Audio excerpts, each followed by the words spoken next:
Good afternoon to you, and welcome to your latest episode of Freeworld News. Just to start off this episode by saying we've got a seed report on the website for you from our trader Alex Poole. Just giving you a rundown on what's happening in the markets. And this episode is going to focus a little bit about currency and what's happening between Turkey and Russia at the moment, and how this could potentially affect the dry fruits market, dry fruits industry, particularly the export industry with regard to Turkey, who we do a lot of business with.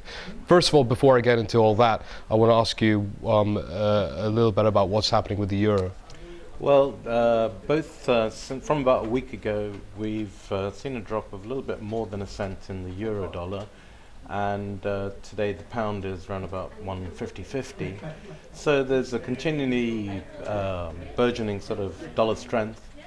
And what's more is that really both these currencies are drifting now. So it's almost as if the natural trend is downwards as the dollar appreciates. We don't seem to need huge numbers to come out, economic indices or whatever. It just seems that every day they get a wee bit of a knock and drift down a little bit lower. So it seems burgeoning dollar strength. Now, whether that's a result of overall what they call lack of risk appetite, if the world is perceived as a dangerous place, then people tend to hold dollar. But that's definitely what seems to be going on. Mm-hmm. I forgot to mention also we will have a video kind of presentation regarding one of our Brazil nut trader who's on maternity leave right now, Elsa. She went away recently to to give a little to Hamburg, I believe. Something like Evo Morales, the president of Bolivia, was there, and we're preparing our report on that meeting, which is quite interesting. Also, we've got Alex's report on seeds. Yeah, so it's going to be a packed little week on the website. Now, as you might be aware of, there's been a little bit of a fight, this ongoing fight basically between Turkey and Putin at the moment. Now, I'm not sure if you're aware of a fighter jet called the Su-24. It's a Russian fighter jet. Was shot down by the Turkish army the other day for apparently invading Turkish airspace. Now, Russia has bitterly condemned the downing of its fighter jet, which was on the Turkey-Syria border. President Putin calling it a stab in the back, and we're going to analyze what this will mean for Turkey-Russia relations, particularly economically speaking, with regard to the dry fruit nut industry. The Turkish President Erdogan went from Prime Minister to President last year, and he was accused of pulling a Putin. That's what they say.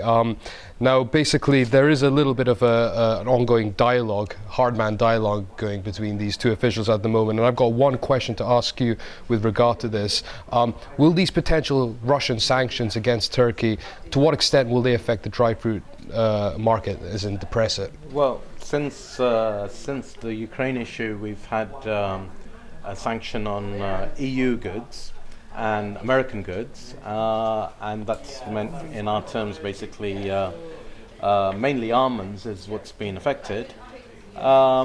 This might be increased a little bit now because Turkey, some would say, is basically a smuggling route now to Russia of some of these EU goods. There's shortages in all the shops. Obviously, it's been closed off. They have a sort of Food and Drug Safety organization. At the moment, it seems to have gone in, and we hear in the newspaper that they're pulling Turkish fresh fruits, tomatoes, that kind of thing, off the shelf on the grounds that they may be dangerous. I think what we see here is Putin basically flexing his muscles and showing that he can get an almost immediate effect on the shop shelves in Russia. This demonstrates his power, and I think this is very much all going on to demonstrate Putin's power on one hand, and maybe similarly Erdogan's power in Russia, in Turkey. Yeah.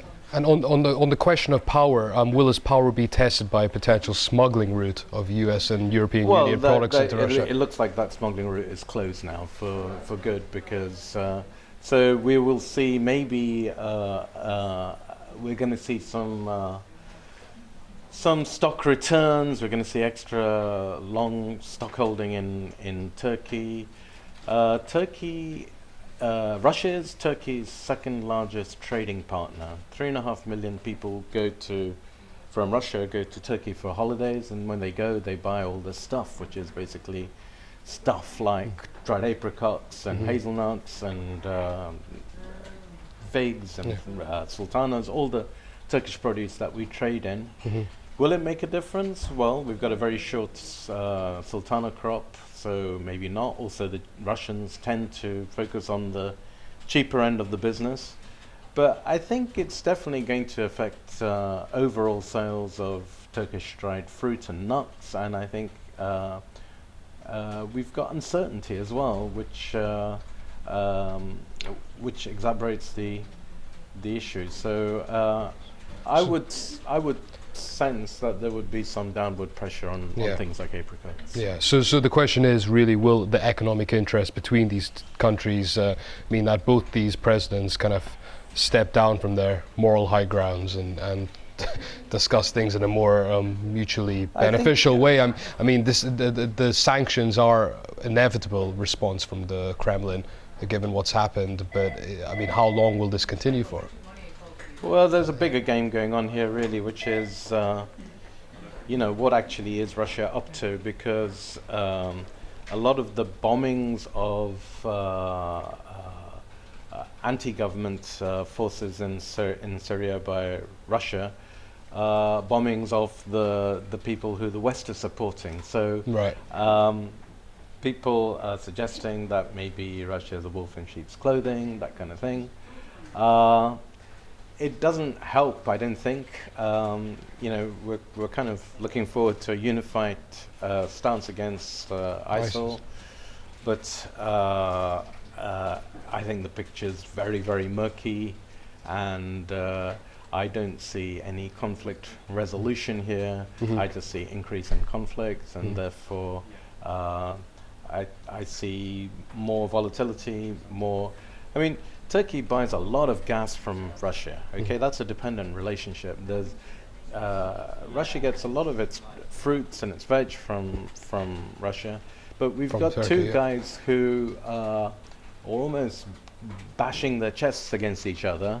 What for? What for? Not for the international relations, but possibly basically to strengthen their own standing in their own countries. Sure. Well, it does seem to be a kind of game of chess unfolding in the Middle East between the power-hungry, the powerful countries, namely Russia, America, and without getting too political in our video market reports, it emphasizes the essential point that everything's interrelated: the economy, the social economy, the politics, culture.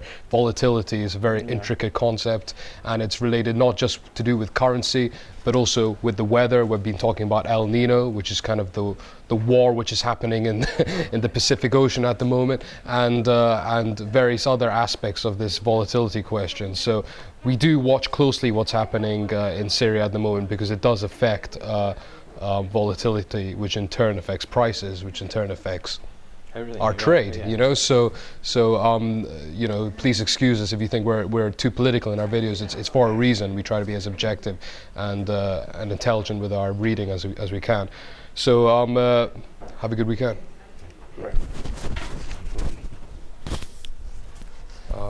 Alex, do you want to